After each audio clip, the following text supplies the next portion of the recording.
a este encuentro de la Asociación Venezolana de Derecho Administrativo. Hoy vamos a contar con la presencia y la exposición de la doctora Cecilia Sosa Gómez sobre el tema la crisis del principio de separación de los poderes en Venezuela, antes y ahora en revolución. Para iniciar con el tema, voy a concederle el uso de la palabra al presidente de nuestra Asociación de Derecho Administrativo, el doctor Gustavo Urdaneta Troconis, para que haga la presentación del evento. Adelante, profesor.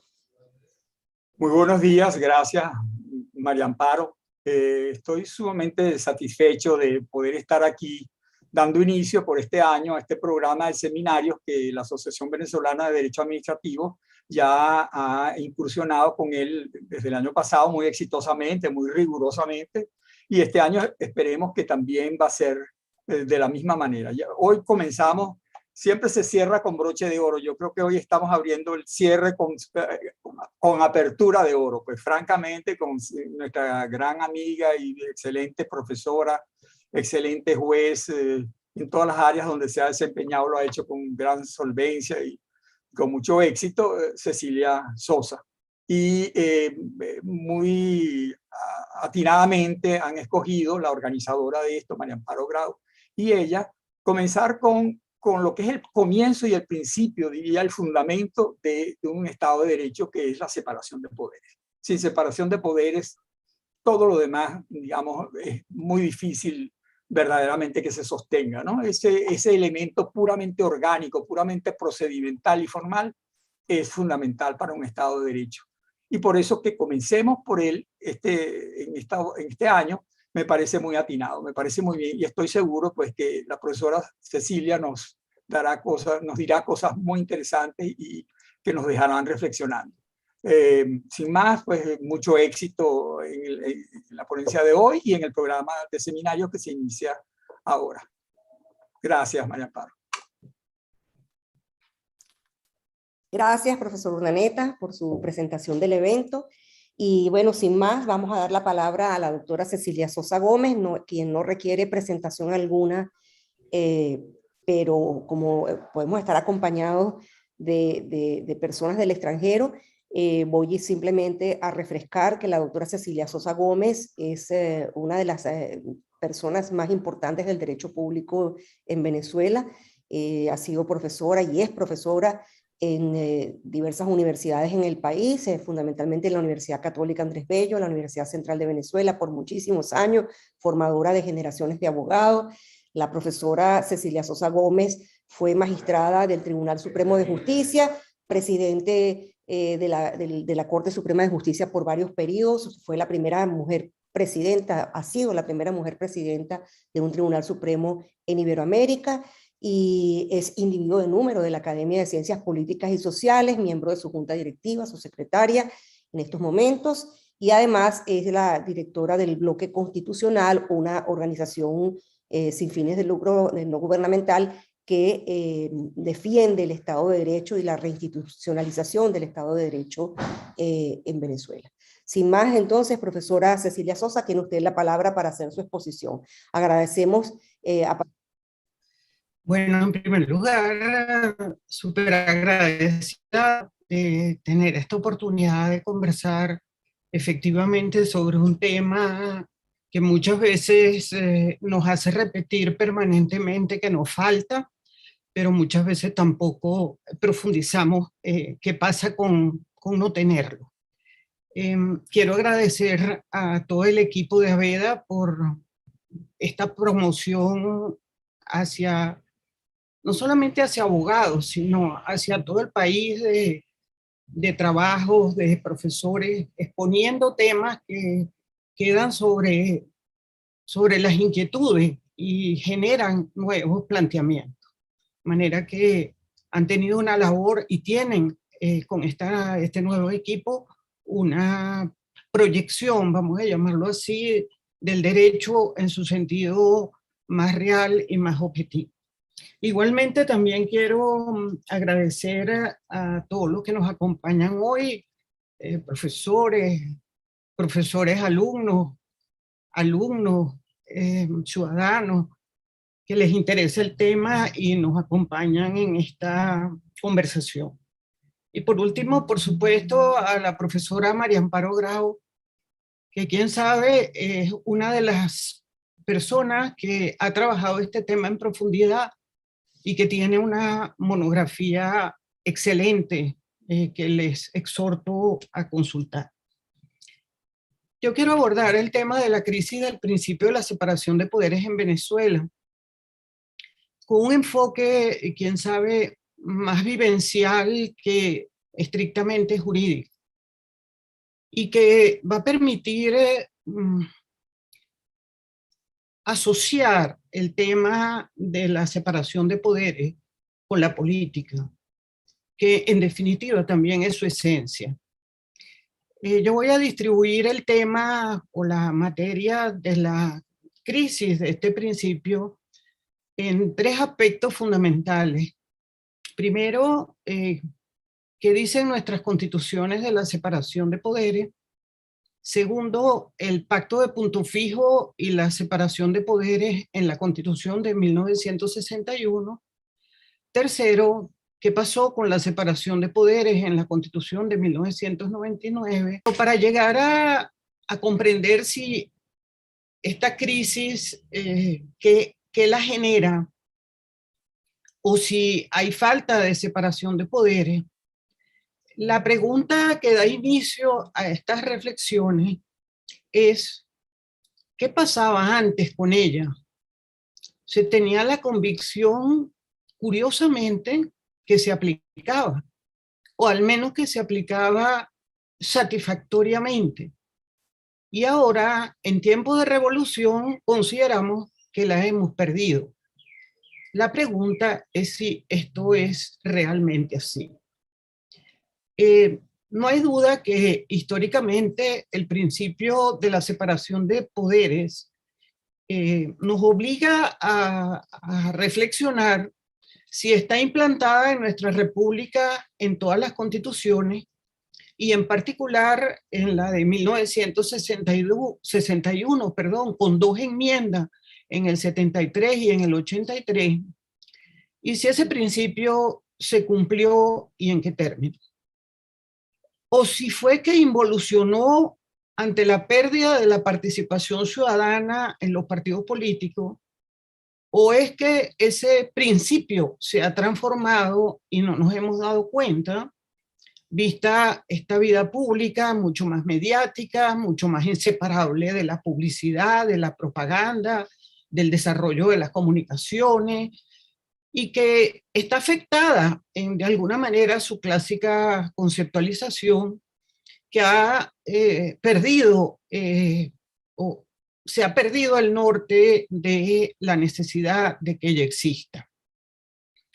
El paso de la Constitución de 1961 a la de 1999 obliga, y es el objetivo de esta presentación, obliga a situarnos cómo se gestionó esa separación de poderes antes bajo la Constitución del 61 y ahora bajo la Constitución del 99.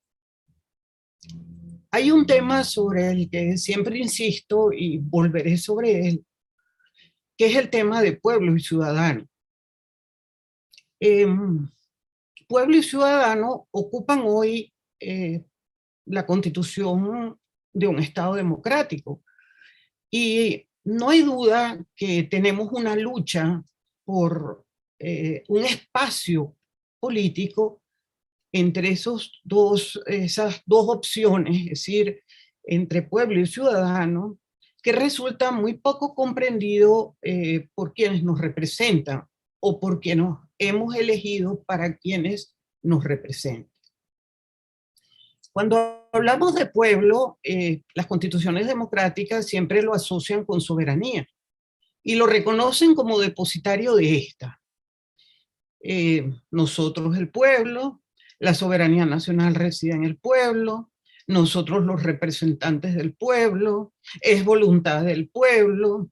Es decir, que los poderes públicos, que son depositarios temporales del mismo, al haber sido elegidos por el pueblo, en cuyo nombre deben ejercerla, ha sido utilizada, desgraciadamente, y tenemos la experiencia, para elevar el poder de los gobernantes ilegítimos que se legitiman precisamente con la manipulación del apoyo popular.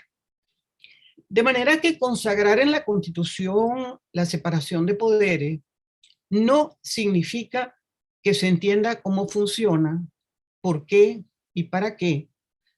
Y la forma de gobierno de democracia representativa solo puede funcionar si el ejercicio de la libertad política inconstitucional de los poderes permite abolir los abusos mediante la vigilancia y el control recíproco de esos poderes separados.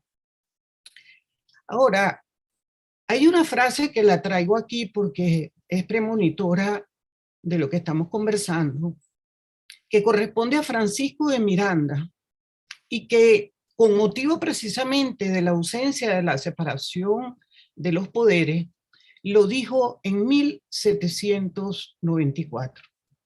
Él se preguntaba, ¿por qué deberíamos suponer que uno de ellos, poder dominante, es infalible y es incorruptible? Y resulta que los otros dos están sujetos a error y corrupción. El absurdo sistema de lo que hacen que el cuerpo legislativo sea el supervisor del ejecutivo y que no le otorguen, fíjense, a este ningún derecho de inspección sobre el legislativo, o sea, estaba ubicado en una época en que el poder dominante era el poder del Parlamento. Resulta que nos olvidamos que los tres poderes, dice Miranda, son como centinelas avanzados para velar por la seguridad del Estado, y que si uno de ellos se aparta de sus funciones, el deber de los otros dos es dar el alarma para que el pueblo, así advertido, provea a su salud y a su seguridad. Y en ese momento, precisamente decía que no era probable, aunque nosotros lo hemos ya probado, que tres poderes independientes y celosos se unan para traicionar los intereses del soberano. Y es sobre esta probabilidad moral que la seguridad del ciudadano se funda con respecto a la libertad civil y política. Eso está escrito en el libro La situación actual de Francia y los remedios adecuados a sus males. No voy a insistir en un capítulo que está dedicado más que todo a la teoría de la distribución del poder, porque creo que todos sabemos cuál ha sido el rol de Locke, de Montesquieu, de Jelinek, de Kelsen, que dentro de todas sus diferencias siempre mantuvieron un criterio de separación de poderes, alrededor del cual esa división tripartita del poder, más la división funcional entre las tres ramas del Estado, era el que generaba el sistema de frenos y contrapeso, y la colaboración entre poderes ejecutivo, legislativo y judicial. Voy a pasar directamente a la separación de poderes en nuestras constituciones para advertir cómo de alguna forma transcriben o implantan, al menos formalmente, esa separación de poderes en unas constituciones más formalmente establecida esa situación tripartita. Por ejemplo, en la Constitución de 1811 decía: el ejercicio de la autoridad está confiada a la Confederación, que no podrá jamás hallarse reunido en sus diversas funciones. Está dividido en legislativo, ejecutivo y judicial y confiado a distintos cuerpos independientes entre sí. O sea, veamos un poco que el tema de la separación de poderes en esa Constitución del 11, en la Constitución del 19, decía, el pueblo de Venezuela no puede ejercer por sí otras atribuciones de la soberanía que la de las elecciones, ni puede depositarla solo en unas pocas manos. El poder soberano estará dividido para su ejercicio en legislativo, ejecutivo y judicial. Igualmente lo consagra la Constitución del 21 y me voy a concentrar más bien en lo sucedido en la separación de poderes en la aplicación de la Constitución de 1961, que es el texto que se ha considerado el modelo de constitución y de la que a mi juicio solo puede entenderse la separación de poderes si está asociada al pacto de punto fijo. Y en cuanto a la de 1999, que nació con la aprobación del pueblo mediante consulta popular y luego aprobada de esa manera, resulta que la Asamblea Nacional Constituyente continuó actuando con unos poderes inventados a través de una figura del congresillo espurio, por supuesto, que desfiguró la pretendida separación de poderes y desde entonces se disimuló su existencia, nunca se cumplió y no estaba en la agenda de la llamada revolución. Veamos entonces, pasemos a la etapa del pacto de punto fijo y la separación de poderes durante la vigencia de esa constitución. Y vamos a ver cómo ese pacto de punto fijo inculcó en la Constitución de 1961 una distribución de poderes absolutamente controlada políticamente por este pacto y que efectivamente al haber una unión entre partidos políticos en cumplir el pacto de punto fijo, generaba un efecto de cumplimiento de la Constitución de alguna manera mediatizado. Pero había destellos de esa autonomía y vamos a ver en el tiempo cómo la destrucción del propio pacto fue también la destrucción de la institucionalidad de la Constitución de 1961. Entonces, hago una afirmación en la cual el pacto de punto fijo puede decirse que tuvo como producto fundamental el texto de la Constitución de 1961, y ello resulta del hecho de que la primera tarea que se impusieron los senadores y diputados electos en diciembre de 1958 fue la elaboración de ese texto. La Constitución del 61 obviamente consagra la separación de manera muy particular. Dice, la Constitución y las leyes definen las atribuciones del poder público y a ellas debe sujetarse su ejercicio.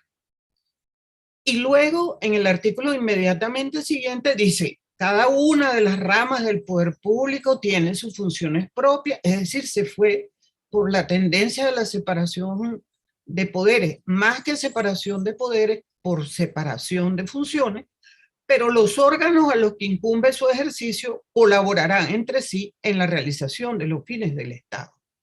Estas dos normas son similares en su artículo 84 y 137 en la Constitución de 1947. 3 años antes, el 31 de octubre de 1958, marca lo que sería la separación de poderes en la Constitución de 1961. Me refiero, como he señalado antes, al pacto de punto fijo.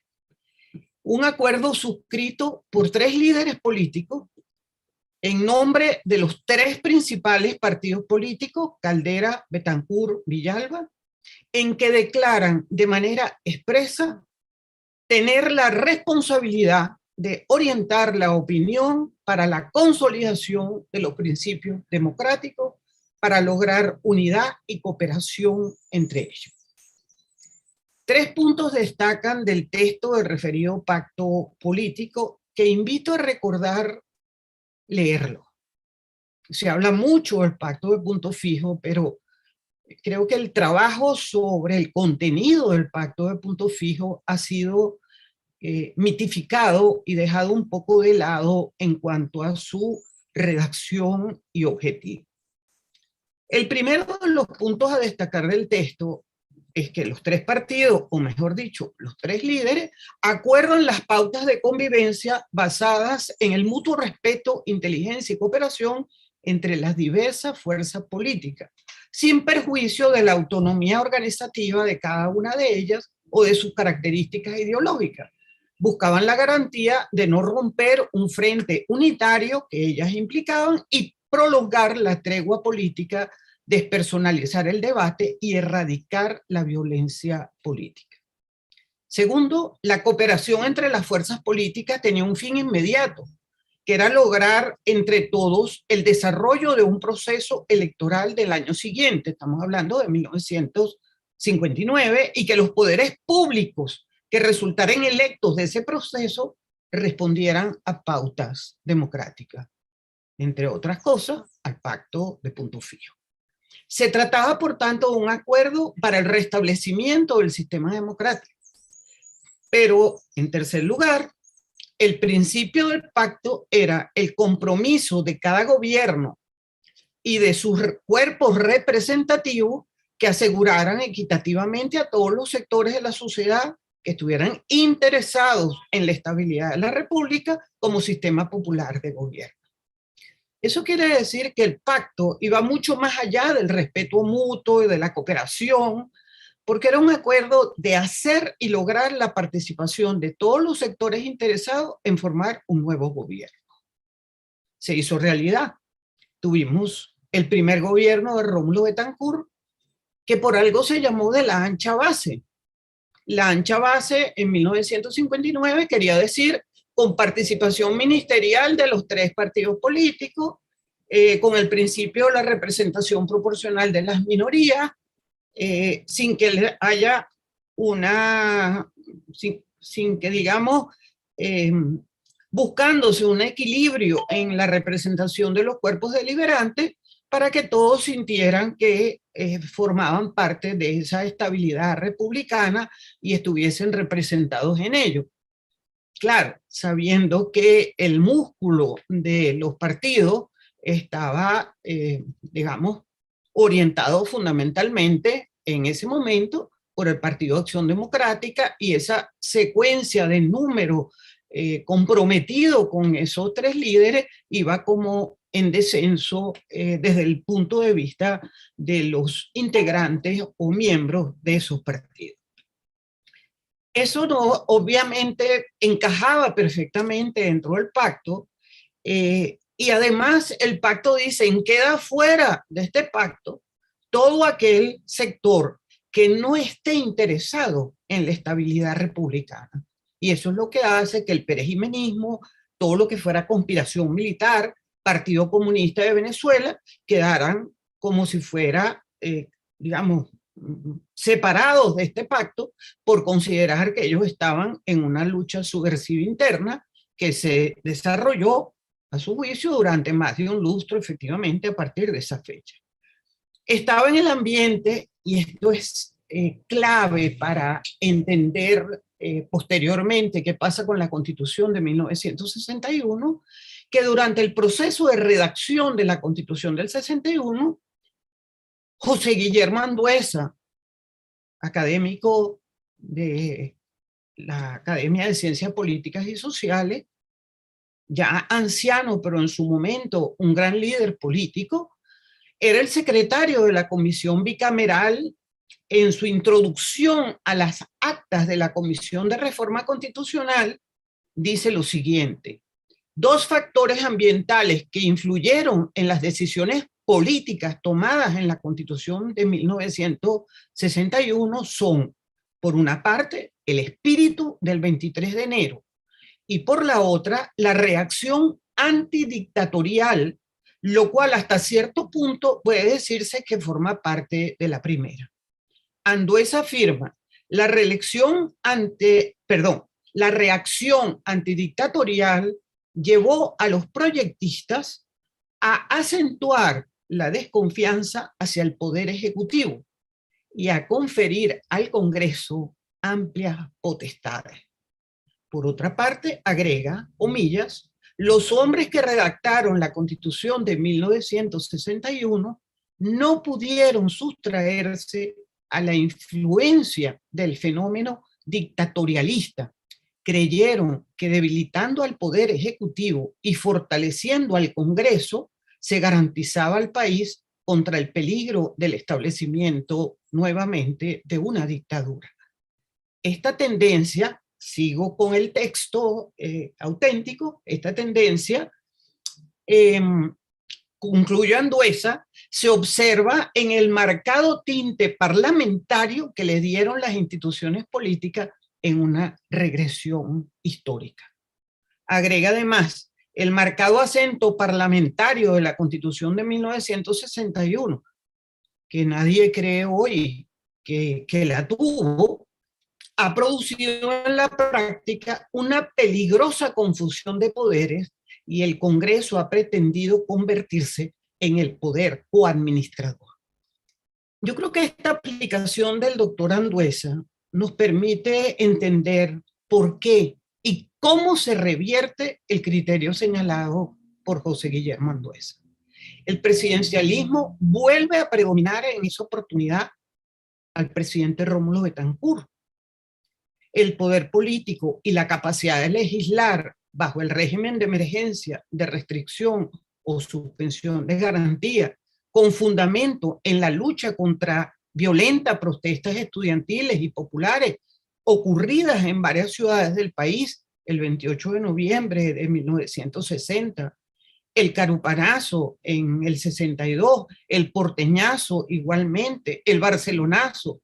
Sin embargo, pudiendo estar justificada en esta etapa ese resultado de acceder a las medidas extraordinarias y asumir una capacidad legislativa por un estado de emergencia, en el tiempo se quedó en el presidente de la República la potestad de legislar en materia económica, hasta que en 1989, Carlos Andrés Pérez, en su segunda presidencia, la primera fue en el 74-79, determina que va a cerrar ese ciclo y que debía terminar en 1900 con estos decretos en base al ejercicio de la restricción de los derechos económicos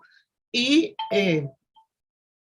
que estaban suspendidas, como decíamos, ile tempore, o sea, materialmente vivió con lo que nosotros mostrábamos como la gran democracia, y esa vivencia que quedó fracturada. No somos más, ahora sí somos una democracia, porque los poderes van a asumir cada uno sus funciones.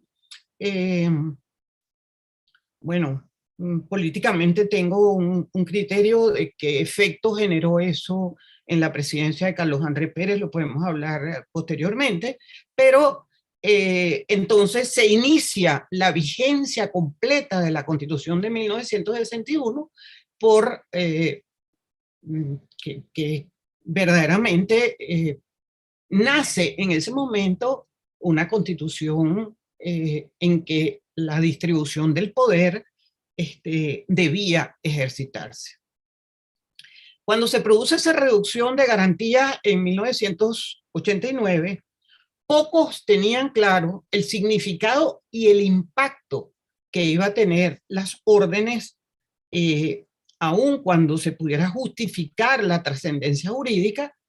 Muchos ya habían olvidado inclusive que esa restricción y ese poder en el presidencialismo que se afinca en esa capacidad de legislar simplemente valorando una situación de cierta crisis,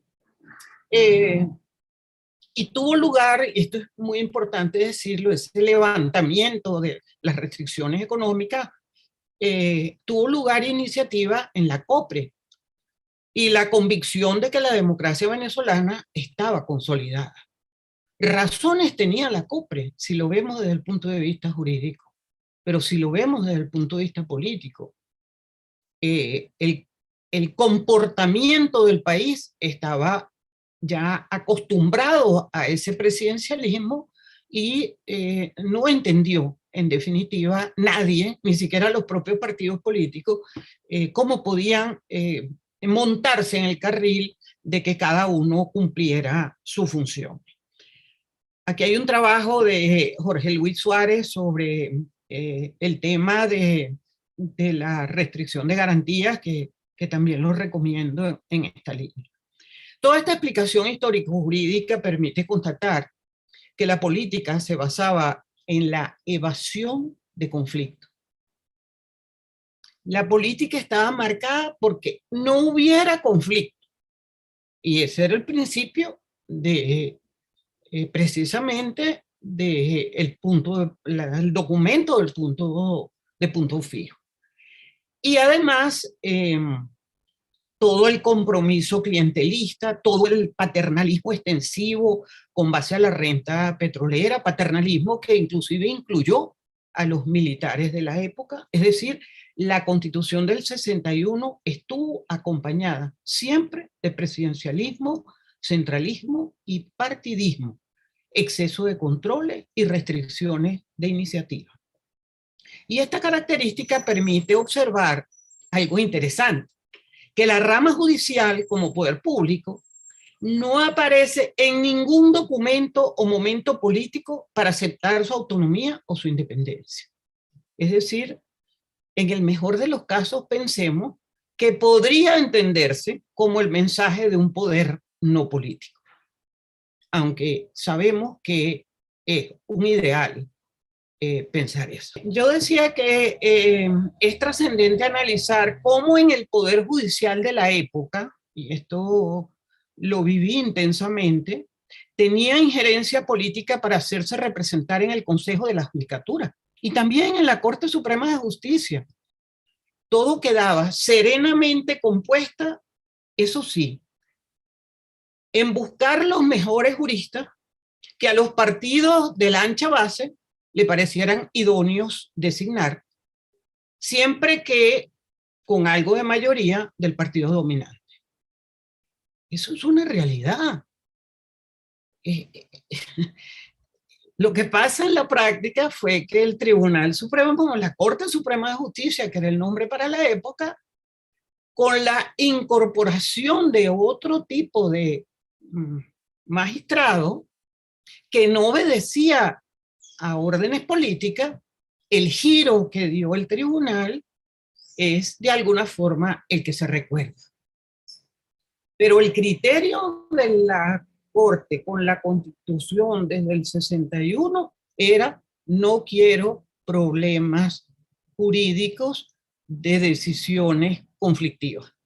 Eso nos entendemos el Poder Ejecutivo y el Poder Legislativo, o no me entiendo con el Legislativo, simplemente esto es lo que se va a hacer.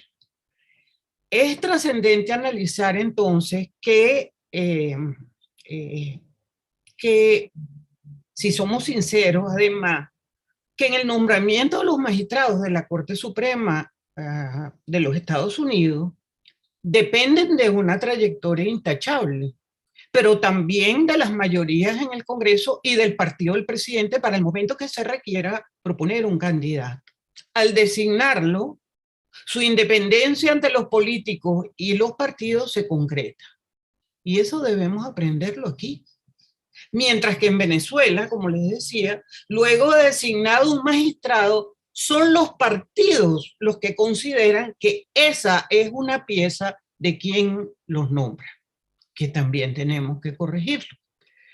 Es el momento de identificar la Constitución de 1961, porque a mi criterio allá hubo una ineficiente ejecución y creo que tenemos que desmistificar algunas posturas.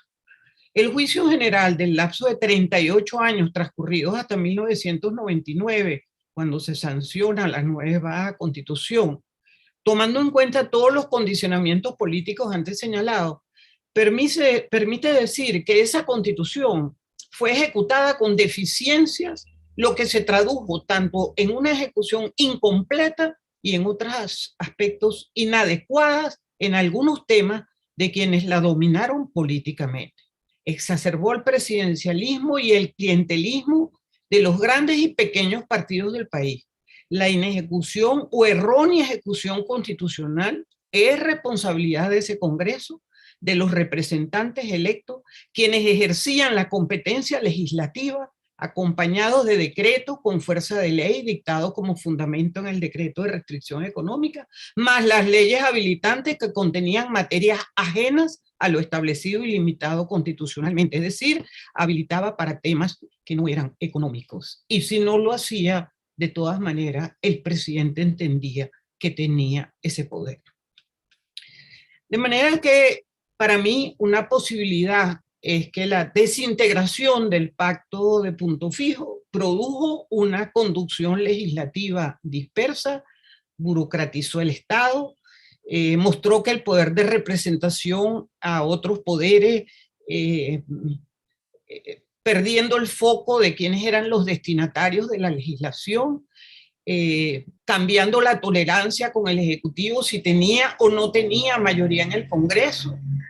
De ello dependía asumir acciones administrativas de control del Poder Ejecutivo, que muchas veces fueron contrarias a la separación de poderes y perdieron credibilidad ante los electores de su representación.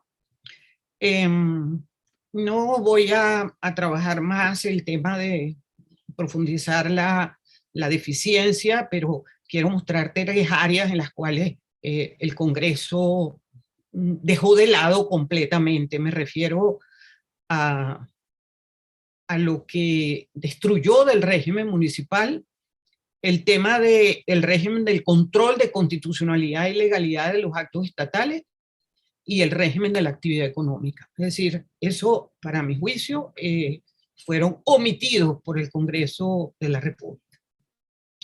Pero quiero cerrar este punto con un tratamiento. ¿Qué tratamiento le dieron políticamente a la Fuerza Armada Nacional? Que es el poder de fuego de un país. Y hoy el poder detrás de la cara civil del usurpador Maduro. Esta institución fue tratada durante la Constitución del 61, acorde con la institucionalidad democrática y dedicada a proteger la estabilidad de la República. Se produjo un paternalismo militar en el sentido directo de asociarlo a que tuvieran capacidad de decisión en los presupuestos militares, en compras militares, a cambio de una minimización de su liderazgo interno. Se hicieron previsiones legales como el retiro de los 30 años de servicio, la autonomía de las 4 fuerzas, la falta de integración de la Fuerza Armada como un todo, la rotación en los cargos, los ascensos aprobados por el Congreso, que a todos nos parece que era la maravilla, y quien evaluaba sus expedientes era precisamente si pertenecían o no pertenecían al partido político dominante del Congreso. Se invisibilizó a los militares.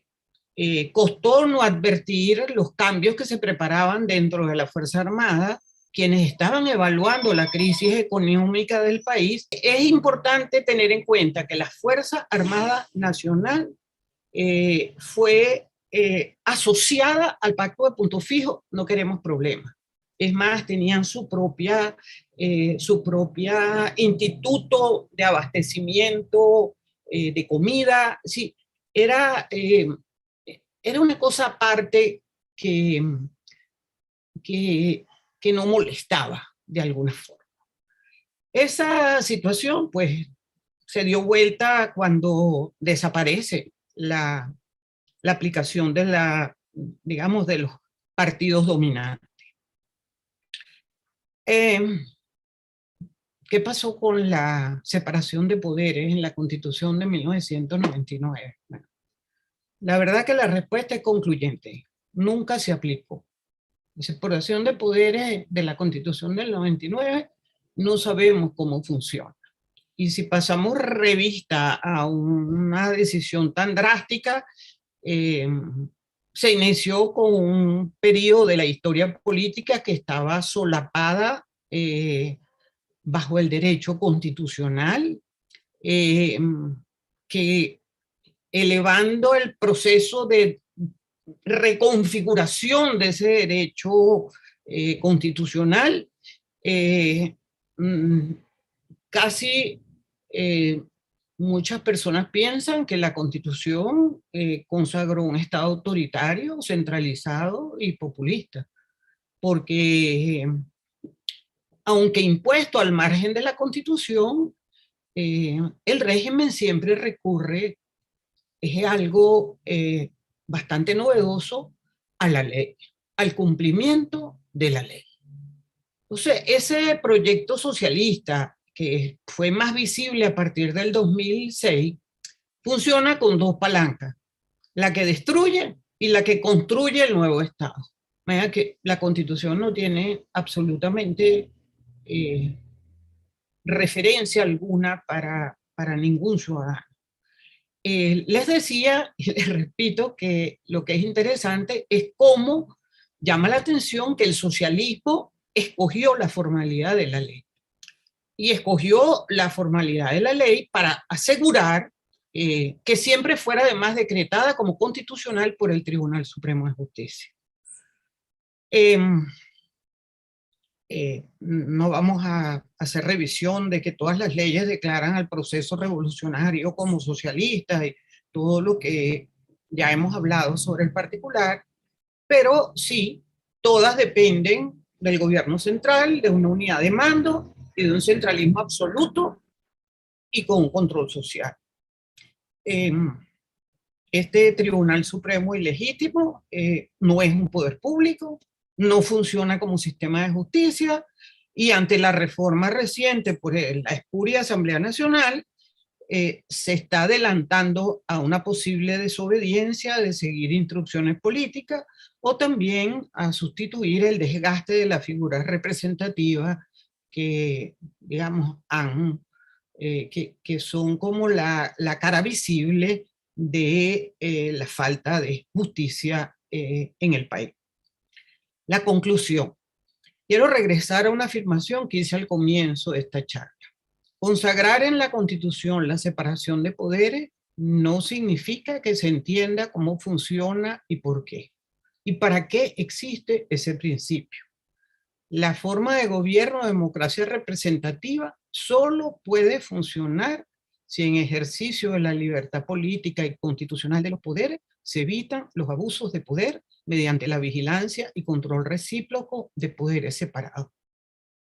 Se nos presenta hoy a nosotros una labor pendiente por hacer, como es despertar del acostumbramiento pernicioso de vivir en el desequilibrio de los poderes y asumir la obligación que tenemos de sacudirnos la que he comentado, que son en realidad poderes para el dictador.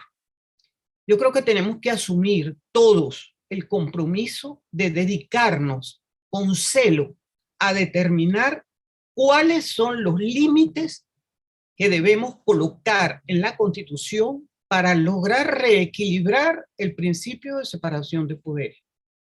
Tomemos este sendero de cambio de manera evolutiva a nuestro texto constitucional una vez que recobremos su vigencia. Manos a la obra y muchas gracias. Gracias, doctora Sosa. Excelente su ponencia sobre el principio de separación de los poderes. Nos quedan unos minutos y podemos hacer algunas pequeñas consideraciones o preguntas. Decirles a quienes nos acompañan que al inicio, antes de ir a transmitir, estábamos comentando un vídeo del magistrado del Tribunal Supremo de Justicia, de la Corte Suprema de Justicia de los Estados Unidos, que Jessica ha colocado ahí en el chat el link para que ustedes, los que lo deseen, puedan verlo. Y en ese vídeo, este juez señalaba que el elemento fundamental de la garantía de la libertad y lo que ha hecho grande a los Estados Unidos en cuanto al mantenimiento de la libertad como base estructural del Estado, no es la Declaración de los Derechos Humanos, no es la libertad de prensa que a tanto se hace referencia, o la libertad de expresión, sino que por el contrario es precisamente el principio de separación de los poderes. Señala este juez que dice: cada república bananera tiene una lista altísima o grande de derechos humanos declarados, e incluso se refiere a la Unión Soviética, en donde dice que tiene una lista tenía una lista de derechos humanos mayor y mejor concebida incluso que la americana, pero que no existía la libertad como concepto, porque precisamente no existía ese principio de separación de los poderes. Y decía el juez que si el poder se concentra, se centraliza, se acaba pues el respeto a los derechos y libertades. Y por casualidad, cuando el profesor Gustavo Urdaneta se incorporó, que la doctora Sosa no estaba, estaba tratando de incorporarse, de manera, una coincidencia increíble, el doctor Gustavo Urdaneta dice que es importante este tema de la separación de los poderes, porque en definitiva nos hemos dado cuenta que sin separación de poderes no tenemos nada. Podemos tener muchas normas en favor de los derechos humanos, pero sin separación de poderes no tenía nada. Yo no lo podía creer, le dije, justo estábamos hablando de ese tema. Entonces, doctora Sosa, ¿usted cree que cuando se hizo la Constitución del 99 se hizo mucho énfasis en que era una constitución progresista, donde se abría a un reconocimiento muy amplio de los derechos humanos, pero sin duda por allí se metieron normas en los que se permitía la centralización del poder? ¿Cuál es su opinión sobre este tema? Bueno, nosotros tenemos que reconocer que la Constitución de 1999 es como un copy-paste de todas las constituciones en materia de derechos humanos. Es decir, tanto es así que casi que cuando uno va a las convenciones internacionales en materia de derechos humanos, no creo que haya alguno que esté en esas convenciones que no la tengamos en la Constitución del 99. Y además tenemos el artículo plus, o sea que aunque no esté ahí, también está protegido. Yo nunca he visto, o mejor dicho, creo que ninguno hemos visto que la estructura de poder de la Constitución del 99 se haya ocupado de garantizar los derechos humanos, ni fundamentales, ni económicos, sociales y culturales, ni mucho menos los individuales. Siempre he sostenido que todos los derechos que están en la Constitución del 99 son individuales, aún aquellos que nos parecen sociales. Yo puedo tener derecho a estar en un sindicato, pero la voluntad de estar en el sindicato es individual. Yo puedo tener derecho a participar en un partido político, pero en el momento que yo voto, yo tengo mi derecho individual al voto que debe ser garantizado. Pero ese no es el punto. El punto es que no hay duda de que tener 111 artículos en materia de derechos y además haber tenido el estatismo de colocar debajo del derecho cuál es la garantía que el Estado tiene que darle ese derecho, es la crisis que tiene el régimen en este momento, porque no satisface ninguno. Eso quiere decir que no hay separación de poderes en la Constitución establecida, hay funciones. Hay funciones atribuidas a cada una de las ramas de poder. Y el principio de colaboración está usado políticamente para que haya una sola voz, que puede ser el Tribunal Supremo, puede ser el Ministerio Público, puede ser, y ahí es donde está digamos, la trampa de la interpretación de la Constitución que hizo la Revolución. No estoy tan segura de que lo hayan hecho a propósito en el texto, sino que fue consecuencia de magníficos artículos propuestos por Gruber Carías que fueron aprobados, pero no tan buenos artículos propuestos por o modificados durante la discusión, que han generado no solamente preeminencia que no se ve mucho, está como solapada, del presidente de la República, porque los abusos que se han cometido también en la distribución de las funciones en la Constitución han sido bestiales realmente. Pero sí creo que el trabajo que nos corresponde más es reestructurar los límites del poder, equilibrar mejor las ramas, determinar si verdaderamente debemos continuar con 5 poderes, que en la práctica no ha funcionado.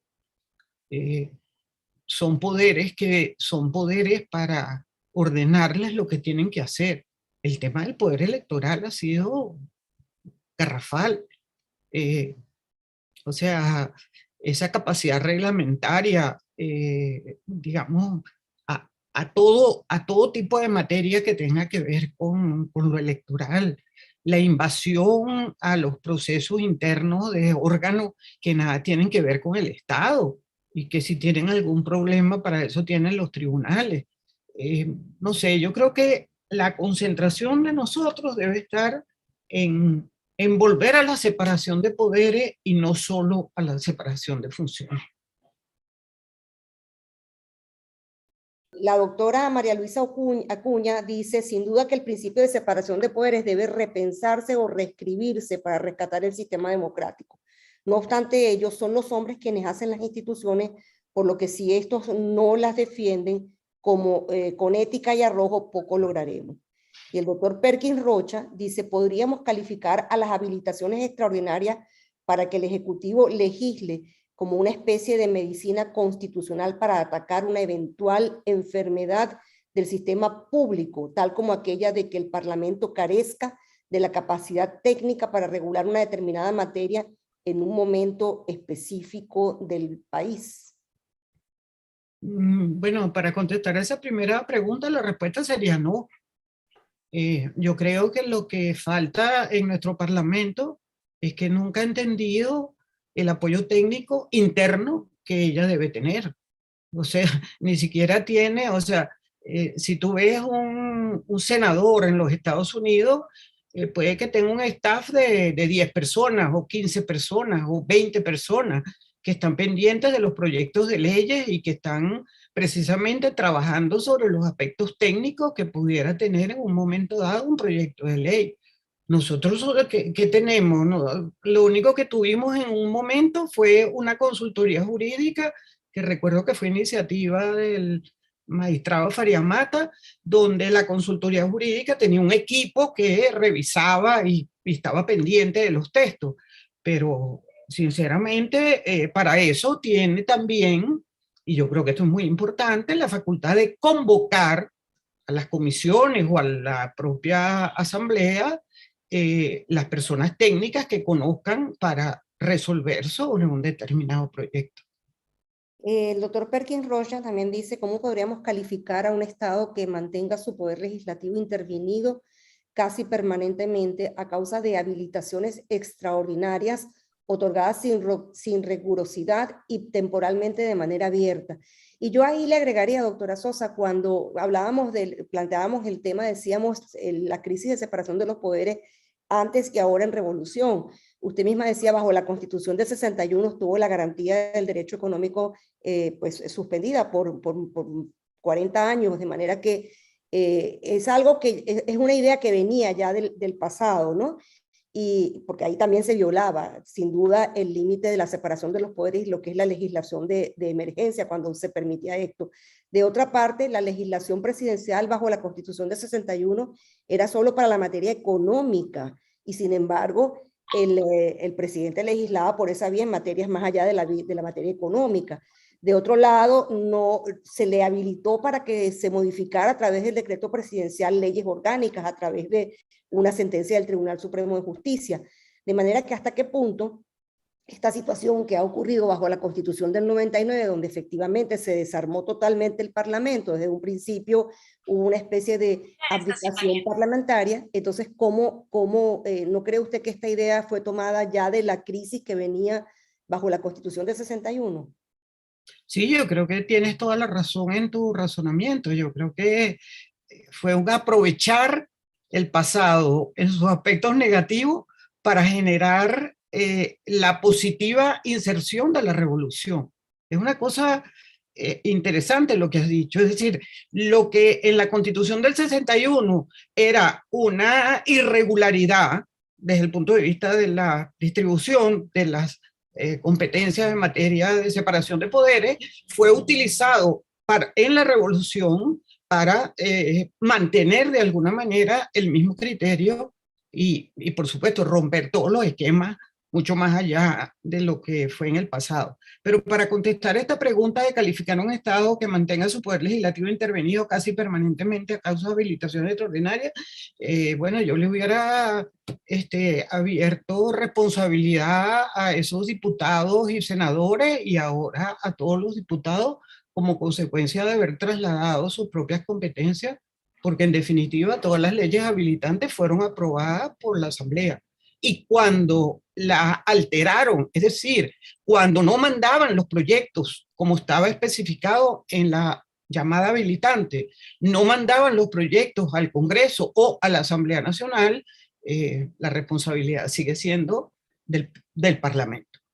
Es para la doctora Sosa racional y plausible que jurídicamente se ha revisado en un futuro la validez de aquellas decisiones ejecutivas que se tomaron con ocasión a la existencia de este estado enfermo producto de un bla, bla, bla, bla, bla.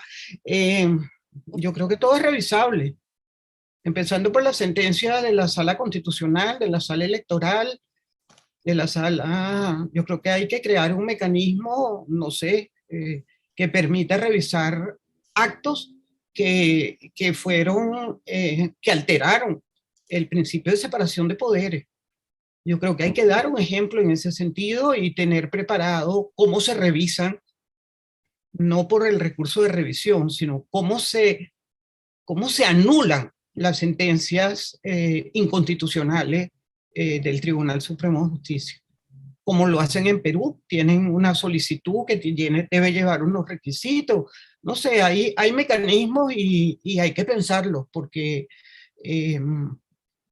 si vamos a seguir simplemente esperando que porque tengamos mejores jueces, y vamos a tratar de cambiar una jurisprudencia inconstitucional, creo que ningún abogado que se aprecie lo haría. El doctor Rafael Antonio Ortega, magistrado del Tribunal Supremo de Justicia en el exilio, que nos ha honrado con su compañía hoy, hace aquí, dice un comentario, dice: doctora, el Tribunal Supremo en el exilio se pronunció sobre la separación de los poderes. Bueno, inclusive en la sentencia, que tiene mucha razón, ojalá hubiéramos tenido el tiempo para que usted mismo le explicara, pero en la sentencia que ratifica que hay necesidad, y me imagino que es a esa sentencia que se refiere, que el presidente encargado, Juan Guaidó, ejerza la función de presidente como tal y se separe de la Asamblea Nacional Legítima, es una alerta sobre la violación de la separación de poderes por parte del Tribunal Supremo Legítimo. Si es a esa que se está refiriendo, pues creo que es una deuda que va a tener que cumplir el señor presidente encargado. Quiero invitarlos a todos para el viernes 18 de febrero a las 11 de la mañana, donde haremos nuestro primer seminario que se versará sobre la responsabilidad del Estado en 4 temas, y vamos a tener las exposiciones del doctor Rafael Badel, del doctor Hernando Díaz Candia, el profesor Santofimio de Colombia y el profesor Hernández Corchete de España. Eso viernes 18 de febrero a las 11 de la mañana, la responsabilidad del Estado en 4 temas, están todos cordialmente invitados. Muchas gracias, doctora Sosa, muchas gracias a todos, gracias a nuestro presidente, doctor Gustavo Urdaneta, y nos despedimos por el día de hoy. Gracias a todos.